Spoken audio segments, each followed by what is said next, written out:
거룩한 날 주님의 날 하나님 아버지 집에 나와서 예배하는 우리 모든 성도님들에게 하나님 주시는 은혜와 평강과 영원하게 강건함이 함께 하시기를 기원합니다. 여러분 음악 좋아하십니까? 저는 참 음악을 좋아합니다. 음악을 들으면 음률도 있지만 특별히 박자, 리듬이 있습니다. 차분한 박자, 차분한 리듬의 음악을 들으면 몸도 마음도 차분해집니다. 그런데 리듬이 강하고 비트가 있고 이렇게 흥을 돋우는 박자, 리듬을 음악을 들으면 사실은 몸도 따라 이렇게 움직이는 것이 사실이죠. 이 세상에도 리듬과 박자가 있습니다.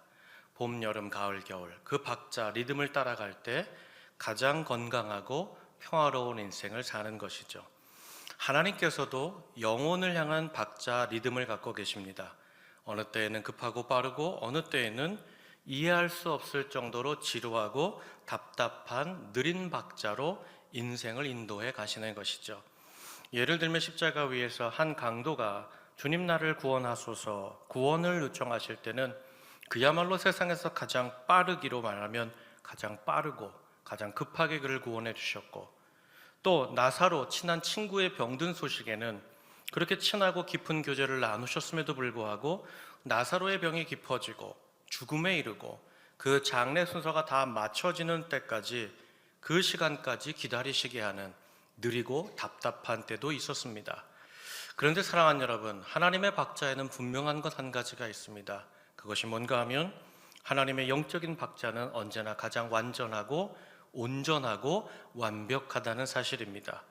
우리 성도들의 인생과 영혼의 그 걸음에도 하나님은 때로는 빠르게, 때로는 느리고 답답하게 하실 정도로 기다리게 하시지만 주님의 그 때와 인도하심이 우리 인생의 가장 완전하고 완벽하고 위대하신 줄로 믿습니다.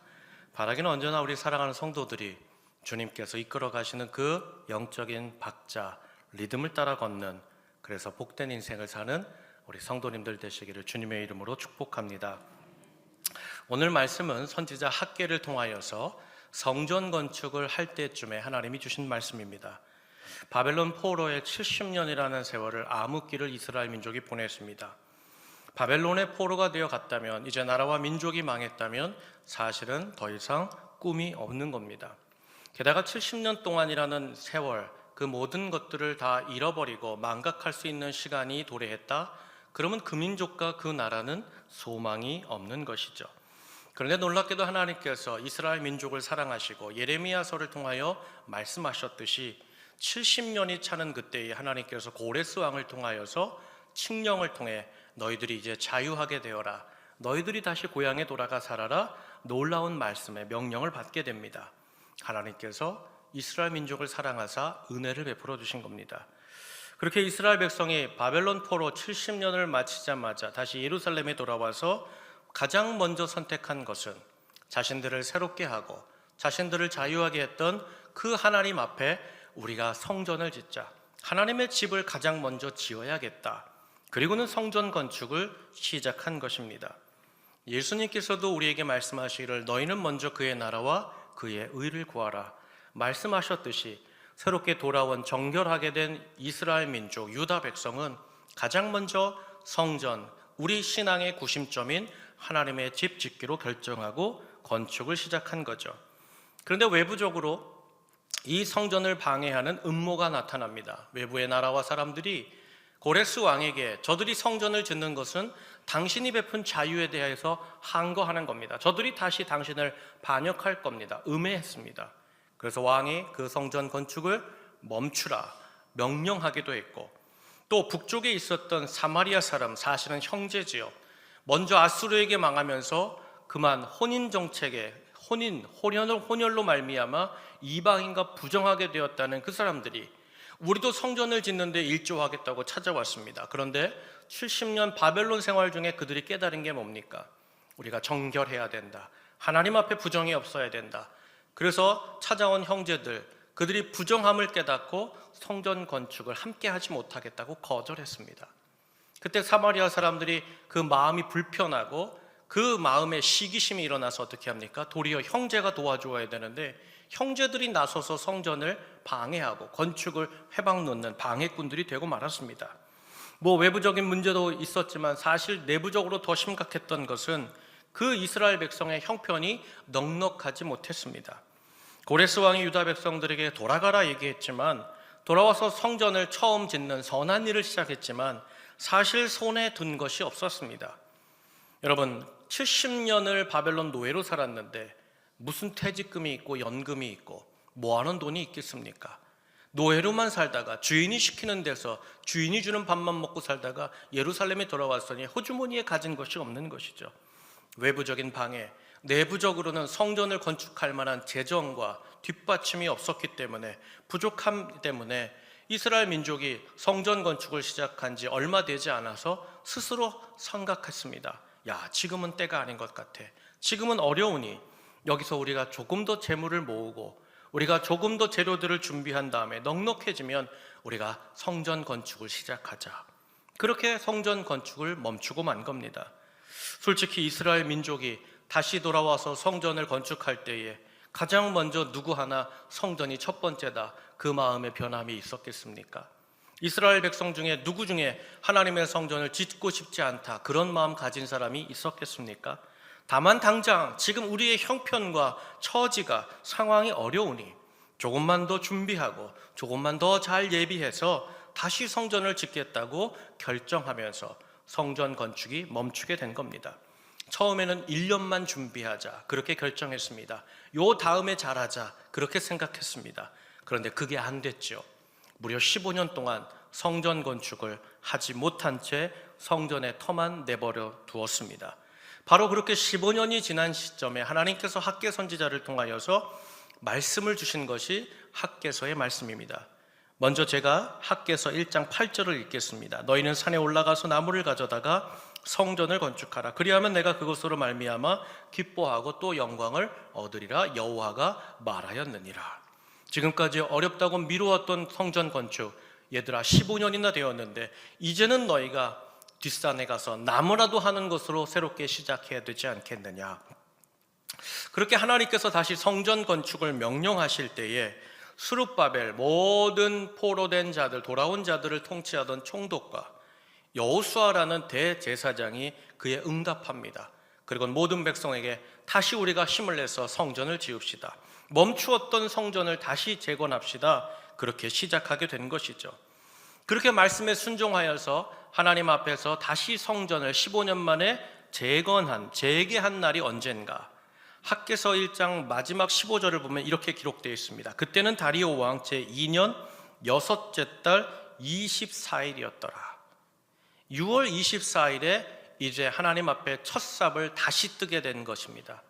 그리고 학개서 2장 1절을 보면 성전 건축을 재개한 지 며칠 정도 지났을 때 하나님이 다시 말씀을 주십니다.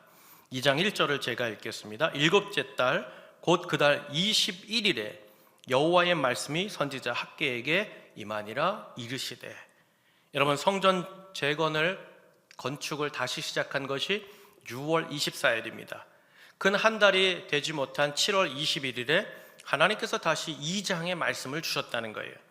사실 여러분, 6월 24일부터 7월 말까지는 이스라엘의 추수기입니다. 보리 추수기입니다. 열매 추수기죠. 그런데 15년 만에 다시 성전 건축을 재개한 이때에 그 여름에 추수의 작황이 좋지 못했습니다. 학개서 1장 10절을 보니까 하늘은 이슬을 그쳤고 땅은 산물을 그쳤으며 11절 마지막을 보니까 모든 일에 한재가 들게 하였느니라. 그야말로 새로운 일을 시작했어요. 15년 만에 하나님께 결단했어요. 이제 멈추면 안 되겠다, 새롭게 성전을 건축하자.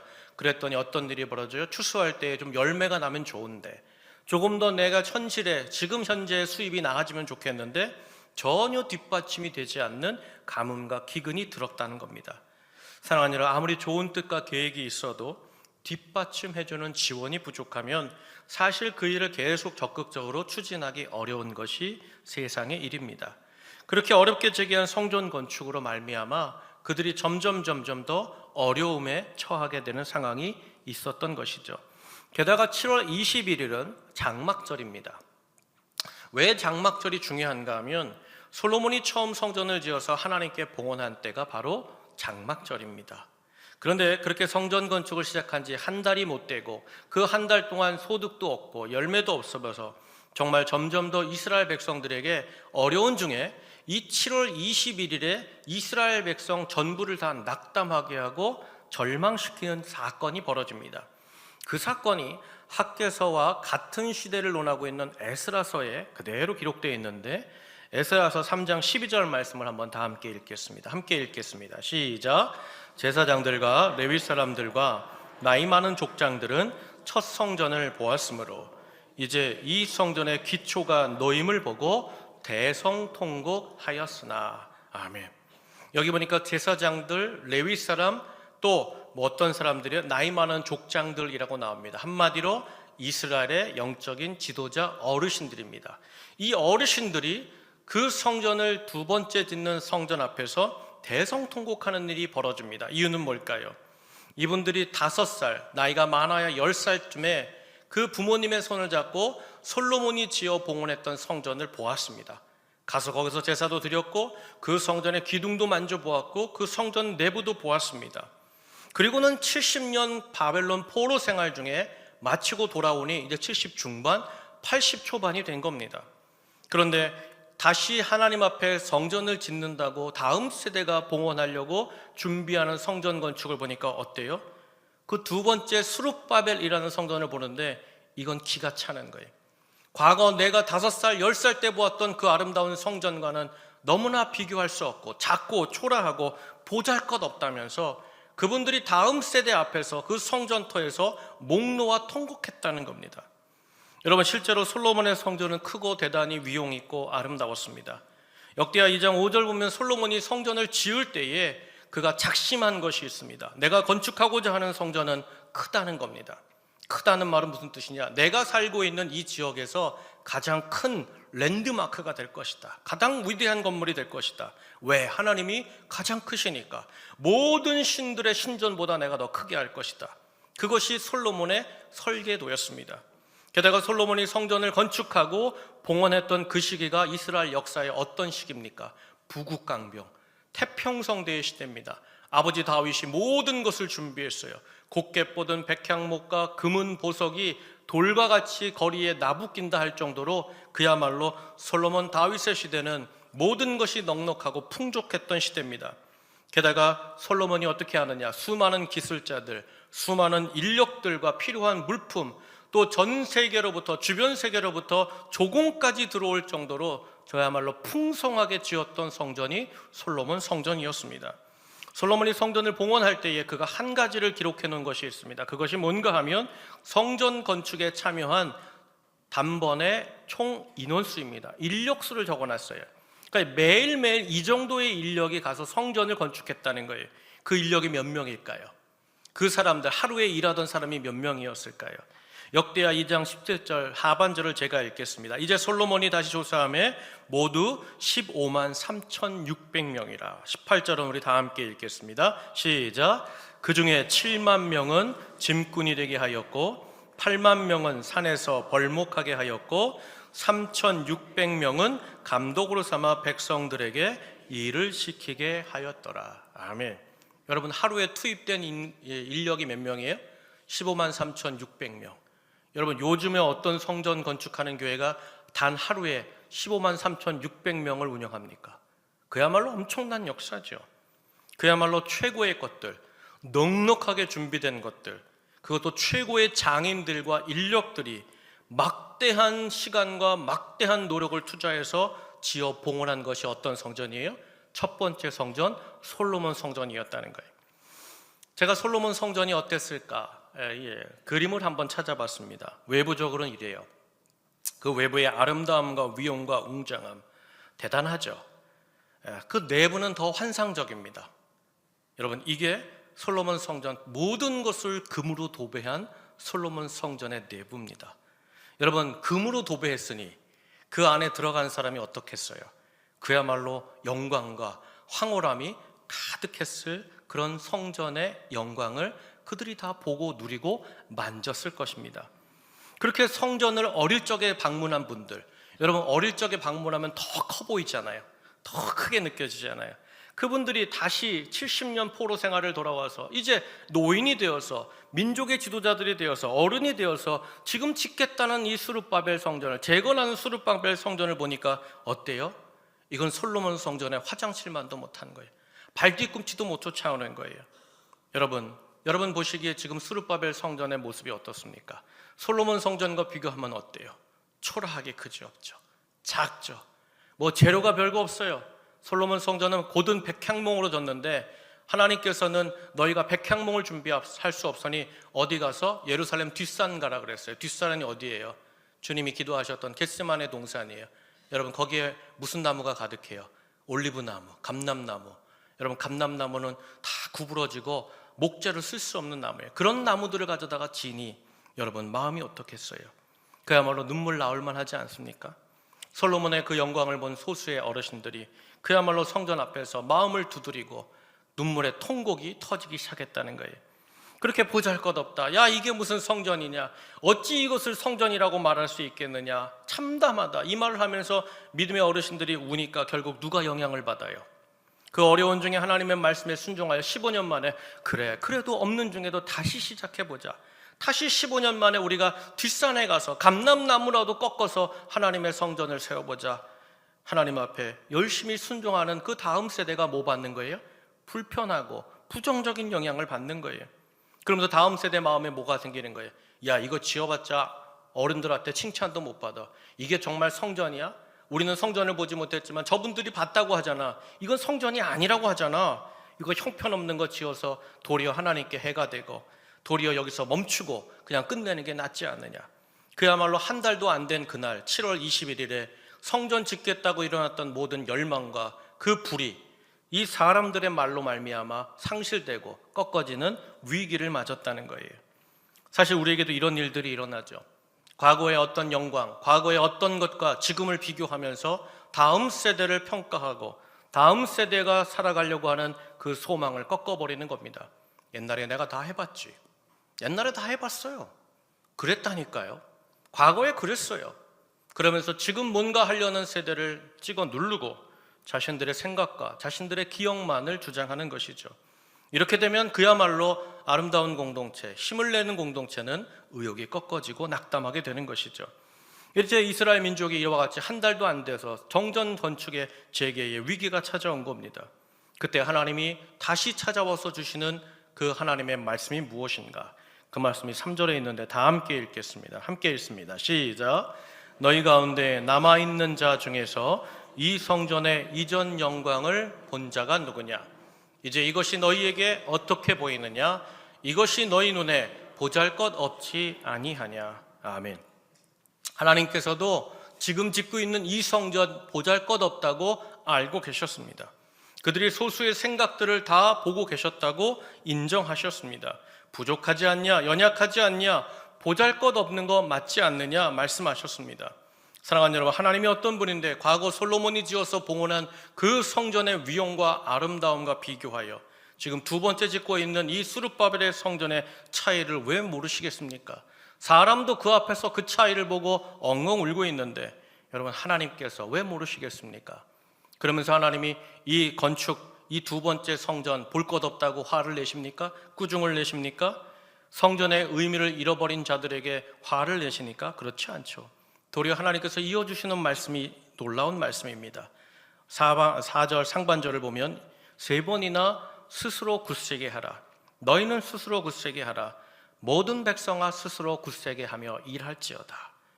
여기 보니까 전체 총독인 수룹바벨에게 또 이제 성전을 지으면 그 성전에서 제사를 주관해야 되는 여호수아 대제사장에게, 그리고 절망에 빠져서 이게 정말 성전에 건축하는 것이 맞아? 우리가 짓는 이 성전이 정말 하나님께 영광이 될 만한 성전이야? 보잘것없는 건 아니야? 꺾어져 버린 그 많은 백성들에게 하나님 말씀하십니다. 너희는 마음을 다시 잡아라. 굳세게 하라. 무슨 뜻입니까? 들리는 소리, 보이는 것, 지금 없는 형편, 거기에 흔들리지 말라는 거예요. 너희가 내게 지어지는 이 성전의 겉모습에 말미암아 실망하지 말고 낙담하지 말고 내 마음을 강하게 하고 스스로 굳세게 하고 성전 건축에 진매하라. 열심을 내라. 전진하라 말씀하셨다는 거예요. 그렇다면 사랑하는 여러분, 정말 낙심하고 무너진 사람 최선을 다해 힘을 다했음에도 누군가로부터 비교당하고 보잘것없는 것이라고 평가받고 초라하다고 그 낙심한 사람에게 힘을 내십시오. 열심히 하십시오. 그렇게 하면 그 말이 힘이 되고 능력이 되어질 법한 말입니까? 힘든 사람에게 힘을 내십시오. 일어나셔야죠. 소망을 품으셔야죠. 여러분, 그 말을 하고 그 말을 들은 그 사람이 정말 그 말이 들리자마자 막 소망이 샘솟고 절망에서 힘이 나면서 일어서는 법이 있습니까? 현대 심리학에서 힘들어하는 사람, 낙심한 사람에게 절대 하지 말라는 말이 있습니다. 그건 놀랍게도 힘을 내라는 말입니다. 소망을 누리라는 말입니다. 일어서라는 말을 절대 해서는 안 된다는 거예요. 왜냐하면 힘을 내라, 소망을 품으라 이미 그러고 있다는 거예요. 그런 사람에게 말로만 해서는 절대 그 사람에게 도움이 되지 못하기에 그런 말은 하지 말라는 겁니다. 그 사람이 정말 낙심해서 일으키고 싶다면, 실질적인 도움이 되고 싶다면 그 사람에게 진짜 행동을 하라는 거예요.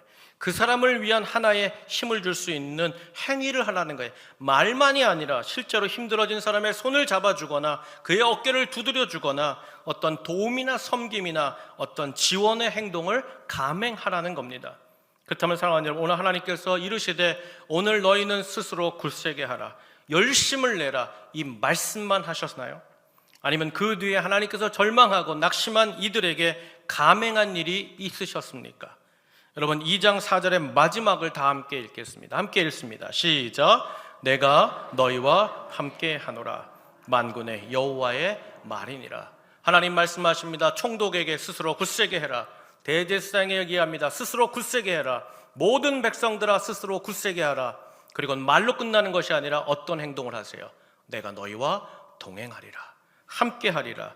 하나님께서는 말만 하지 아니하시고 실제로 그 말이 너희에게 힘이 되고 실체가 되고 소망 가운데 일어서도록 하나님이 직접 결정한 그 행동은 무엇이에요? 내가 너희와 함께하겠다, 동행과 임재를 약속하셨다는 사실입니다. 그러면서 친히 하나님께서 내가 너희와 함께하는 것, 동행하는 것, 거기에 대한 증거를 하나 내미셨습니다. 그 증거가 2장 5절에 나오는데 다 함께 읽겠습니다. 함께 읽습니다. 시작. 너희가 애굽에서 나올 때에 내가 너희와 언약한 말과 나의 영이 계속하여 너희 가운데 머물러 있나니 너희는 두려워하지 말지어다. 아멘. 내가 동행할 거야. 내가 너희와 떠나지 않을 거야. 함께 할 거야. 너희를 도와줄 거야. 인도해 줄 거야. 그러면서 하나님이 증거로 내민 게 뭐예요? 출애굽 그 당시에 내가 했던, 하나님께서 이스라엘 민족에게 하셨던 그 도움과 힘과 능력을 말씀하셨다는 거예요. 애굽에서 노예로 살던 그 애굽을 떠나 너희가 지금 선 이 가나안 이 예루살렘에 인도한 내가 너희에게 먹을 것을 주었고 입을 것을 입혔고 신이 닳지 않게 하셨고 언제나 반석에서 물을 내어 여기에 이르게 하지 않았느냐. 모든 적들로부터 너희를 보호했고 너희가 필요한 모든 것들을 내가 광야 그 시간 동안 공급한 내가 너희와 함께 하겠다 약속하셨다는 거예요.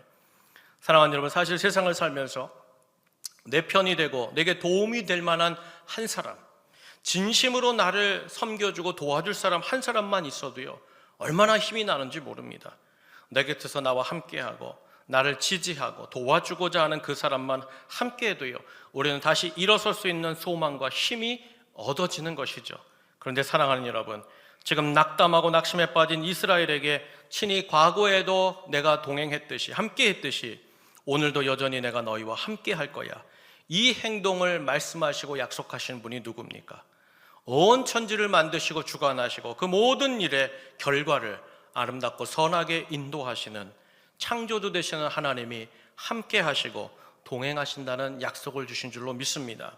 그러면서 하나님께서 구체적인 것을 다 말씀하십니다. 그 구체적인 도움이 6절 7절에 나오는데 6절 제가 읽겠습니다. 만군의 여호와가 이같이 말하노라, 조금 있으면 내가 하늘과 땅과 바다와 육지를 진동시킬 것이요. 우리 7절 다 함께 읽겠습니다. 또한 모든 나라를 진동시킬 것이며 모든 나라의 보배가 이르리니 내가 이 성전의 영광이 충만하게 하리라, 만군의 여호와의 말이니라. 아멘. 여기 보니까 하나님께서 온 천지 만물을 진동시킨다는 거예요. 여러분, 왜 진동시키실까요?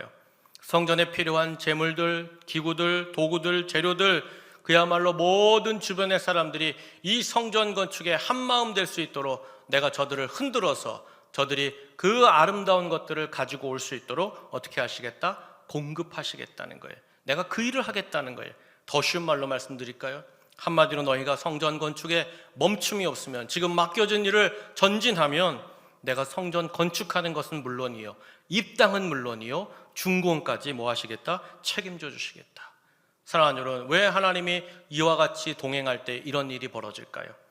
여러분, 우리 하나님이 온 세계 만물의 주인이시고 주관자가 되시기 때문인 줄로 믿습니다. 그러면 사랑하는 여러분, 우리가 인생을 살면서 힘들고 어려울 때 가장 큰 복이 뭘까요? 다시 새롭게 되는 소망은 어디로부터 오는 걸까요?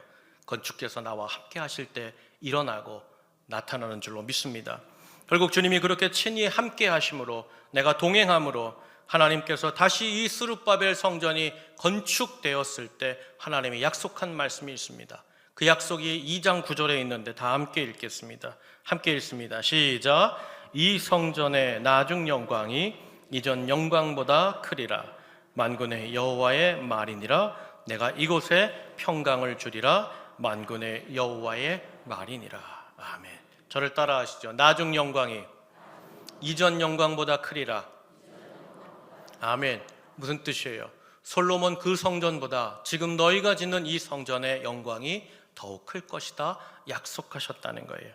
저는 사랑하는 여러분, 오늘 이 말씀이 우리 모든 성도들과 우리 성도들의 가정에 말씀 되기를 주의 이름으로 축복합니다.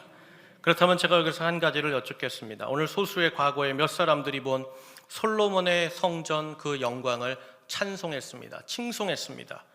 그럼 여러분, 그 솔로몬의 성전은 이 두 번째 성전보다 거대했고 좋은 백향목, 고든 나무로 지었고 금과 은과 보석으로 치장했기 때문에, 또 셀 수 없는 수많은 사람들이 그 성전 공사에 동원되었고 노력했기에 주님의 영광이 가득했던 것입니까? 아니면 온 우주의 주인께서, 주님께서 그 성전에 친히 임재하시고 함께 하시고 그 성전에 동행하셨기 때문에 그 성전이 영광스러운 성전이 된 것입니까? 어느 것이 맞습니까? 사랑하는 여러분, 오늘 두 번째 성전 초라하죠. 볼품없죠.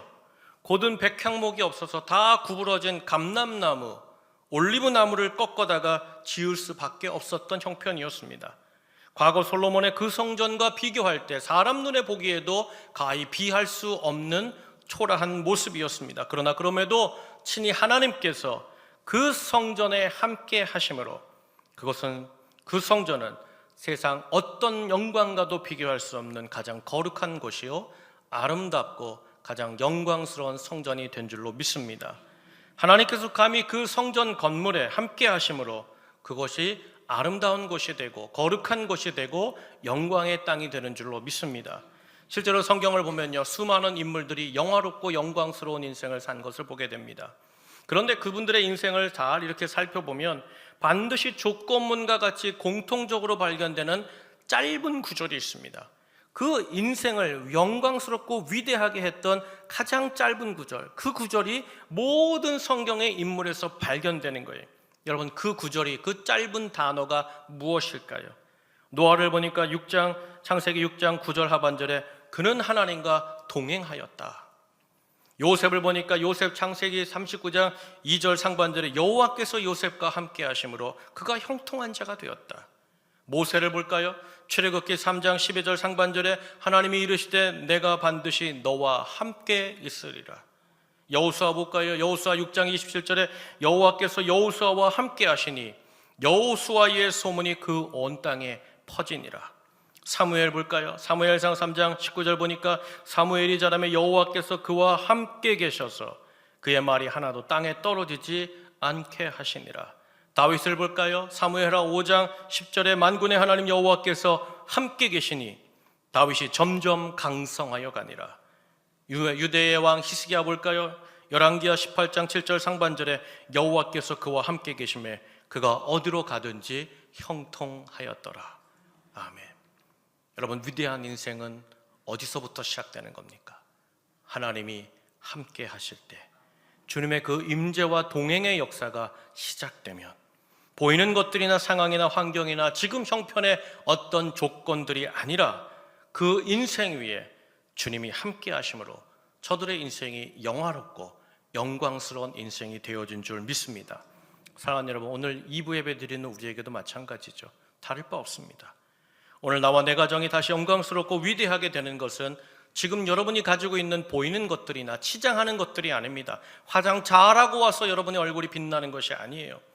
여러분, 하나님이 함께 하시면 여러분의 심령의 평강이 임하면서 여러분의 영화로운 인생이 시작되고 영광과 환희가 터지는 줄로 믿습니다. 그래서 아무리 지금 당장 급하고 어려워도 지금 내 삶이 끊어질 것 같은 그런 두려움 속에서도 우리가 하나님을 구하면, 하나님을 찾으면, 하나님이 나와 함께 하시면 내가 하나님과 굳세게 함께 하리라 하나님을 믿고 나아가면 우리 앞에 그 어떤 일도, 어떤 장애물도, 어떤 두려움도 감히 주님이 이끄시는 그 역사와 영광의 길을 막을 수 없는 줄로 믿습니다. 그런데 사랑하는 여러분, 오늘 이 아침 우리가 참 먼저 감사한 것이 있어요. 그건 뭘까요? 오늘 이미 내가 너와 함께 있어 전능하신 하나님께서 우리와 함께 하신다는 약속을 구약 성경에서 약속하셨고 우리에게 가장 그 귀한 독생성자 그 아들 예수님을 임마누엘의 주님으로 우리와 함께 하도록 주신 겁니다. 그리고 임마누엘 주님께서 우리를 찾아오셔서 우리와 함께 하시면서 친히 그 믿는 자들에게 약속하신 것이 요한복음 14장에 있습니다. 그 약속과 역사가 무엇일까? 요한복음 14장 17절 하반절을 제가 읽겠습니다. 그는 너희와 함께 거하시며 또 너희 속에 계시겠습니다. 우리 14장 88절 말씀 다 함께 읽습니다. 시작. 내가 너희를 고아와 같이 버려두지 아니하고 너희에게로 오리라. 아멘. 사랑하는 여러분, 주님은 이미 우리 가운데 되뇌이다 사망으로 끝난 인생이었지만 임마누엘의 주님을 찾아오셔서 이런 부족한 나 보잘것없는 나와 함께 하심으로 내 영혼에 먼저 찾아와 임재하심으로 나를 하나님의 거룩한 성전으로 삼으시고 오늘도 우리 인생에 친히 도우시고 공급하시고 이끄시는 그 역사로 우리가 도래할 그 영원한 천국까지 우리를 떠나지 않고 고아처럼 버려두지 않고 임재와 동행하심으로 끝까지 함께 하시는 나의 하나님 아버지신 줄로 믿습니다. 그러면 사랑하는 여러분, 오늘 이 아침 예배를 드리는데 여러분 마음속에 이전 과거에 비해 지금 여러분의 삶이 초라하게 느껴지십니까? 과거에 그때는 내가 참 잘 나갔는데 왕년에는 그 누렸던 그 영광과 환희와 그 즐거움을 되뇌이면서 오늘 맞닿은 내 현실과 상황 앞에서 낙심하고 좌절하고 주저앉고 싶은 마음이 여러분 가운데 생깁니까? 사랑하는 여러분, 지금 이 순간부터 내가 하나님을 바라고 주님 나와 친히 함께하여 주시옵소서. 나를 보호하시고 나를 인도하시고 나를 도와주신다면 여러분 나와 내 가정과 우리 교회를 막아서고 낙담하게 하는 넘어지는 일이 어디 있을 것이며 그 어떤 일이 주님과 함께할 때 불가능할 수 있겠습니까? 여러분 우리가 빌립보서 4장 13절에 너무나 좋아하는 말씀이 있죠. 우리 한번 다 함께 읽겠습니다. 함께 읽습니다. 시작. 내게 능력 주시는 자 안에서 내가 모든 것을 할 수 있느니라. 아멘. 저를 따라하세요. 내게 능력 주시는 자 안에서 나는 할 수 있습니다. 하나님이 함께할 때 여러분 가능한 줄로 믿습니다. 그러면 사랑하는 여러분, 우리가 믿는 자로 예수 그리스도를 이미 내 안에 모시고 거룩한 영광의 성전으로 살아가는 우리가 오늘 이 아침에 할 일은 무엇일까요? 여러분, 오늘도 내 안에 계신 성령 하나님을 의지하십시오. 그 하나님의 임재를 구하십시오. 하나님 나를 도와주시지요. 나와 함께 하시지요.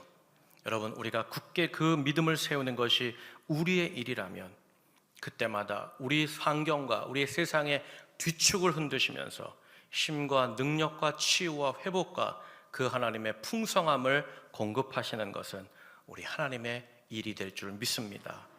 여러분 세상 사람들이 여러분을 향하여서 과거에 당신이 그랬잖아, 오늘 당신의 형편이 그렇잖아, 여러분 사람이 내리는 해석과 평가를 받지 마십시오. 여러분 왜 우리가 오늘과 과거에 내리는 사람들의 평가를 듣지 말아야 되냐? 하나님은 우리의 미래를 주관하시고 하나님이 계획한 그 미래에 우리를 능히 세울 수 있는 전능하신 하나님이요 창조주 하나님이 되시기 때문인 줄로 믿습니다. 사랑하는 여러분, 주님은 지난 우리의 지나온 인생보다, 오늘의 맞닿은 이 현실보다 더 밝고 아름다운 영광으로 내 가정에, 내 인생에 미래를 열어주시기를 나보다 더 원하시는 나의 하늘 아버지가 되시는 줄 믿습니다. 그러므로 사랑하는 여러분, 저는 오늘 우리 교회가, 우리 온천제일감리교회가 정말 하나님의 임재와 동행하심을 통하여서 날마다 새로운 역사를 써내려가는 하나님의 교회 되기를 주의 이름으로 축복합니다.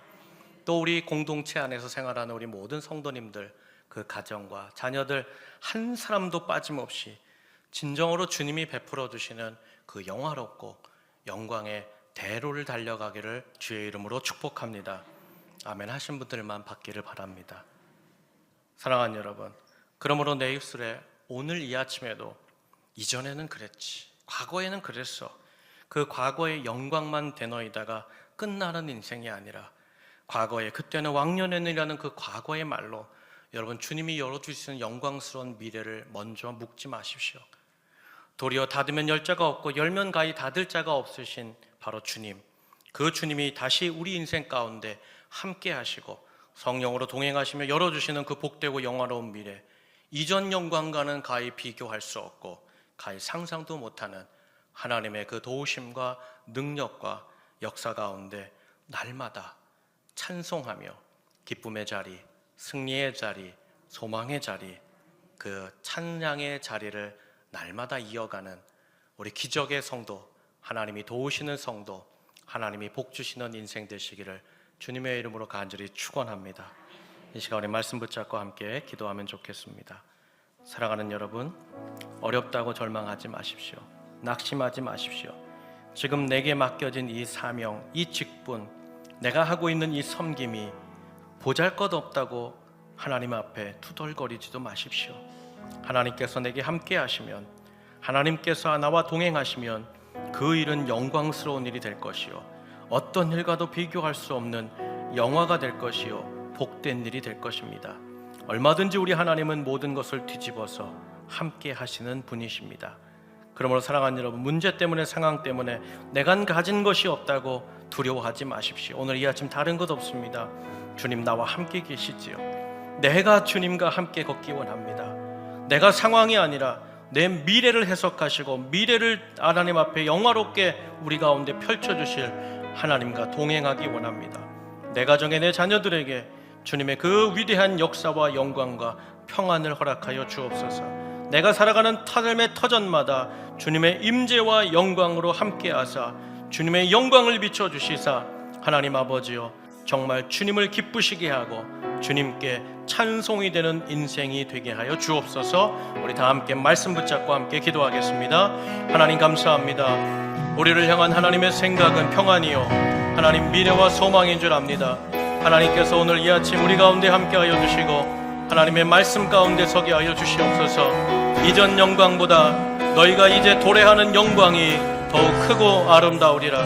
내가 너희와 함께함으로 과거와 오늘을 떠나 영화로운 미래, 소망의 미래, 아름다운 희망찬 미래로 너희와 함께할 것이다.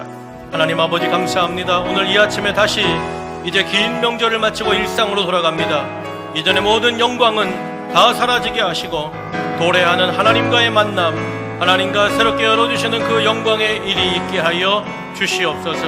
오직 하나님만이 우리의 소망이 되시고 우리 인생의 능력이 되시오니 주여 우리에게 함께 하시고 주님 인도하여 주시옵소서.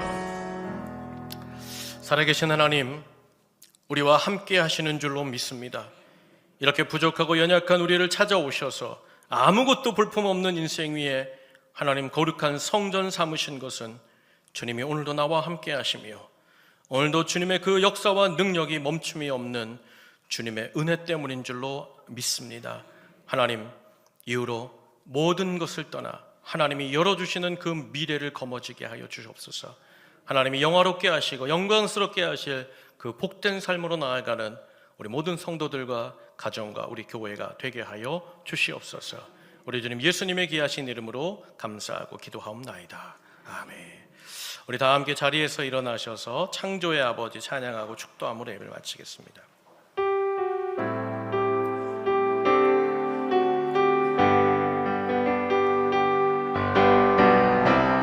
창조의 아버지 그 섭리 보이사 택하신 세대 일으키어 이 땅을 고치소서. 주의 크신 능력, 주의 크신 능력, 만물이 사모하니 성령의 기름 부어주사. 이 시간 임하소서, 이 시간 임하소서.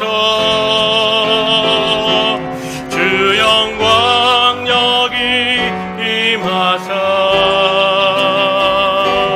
열방 향해 그 빛 비추소서. 주의 얼굴 구할 때 주의 향기 머무소서. 열방의 통치자, 열방의 통치자, 세상이 보리라. 진실한 주의 약속을 이뤄 교회는 승리하리. 우릴 돌아보사, 우릴 돌아보사. 강건케 하소서, 강건케 하소서. 연약한 모두 벗어지고 승리케 하옵소서. 주 영광 여기 임하사 열방 향해 그 빛 비추소서. 주의 얼굴 구할 때 주의 향기 머무소서. 주 영광 여기 임하사, 주 영광 여기 임하사 열방 향해 그 빛 비추소서. 주의 얼굴 구할 때 주의 향기 머무소서.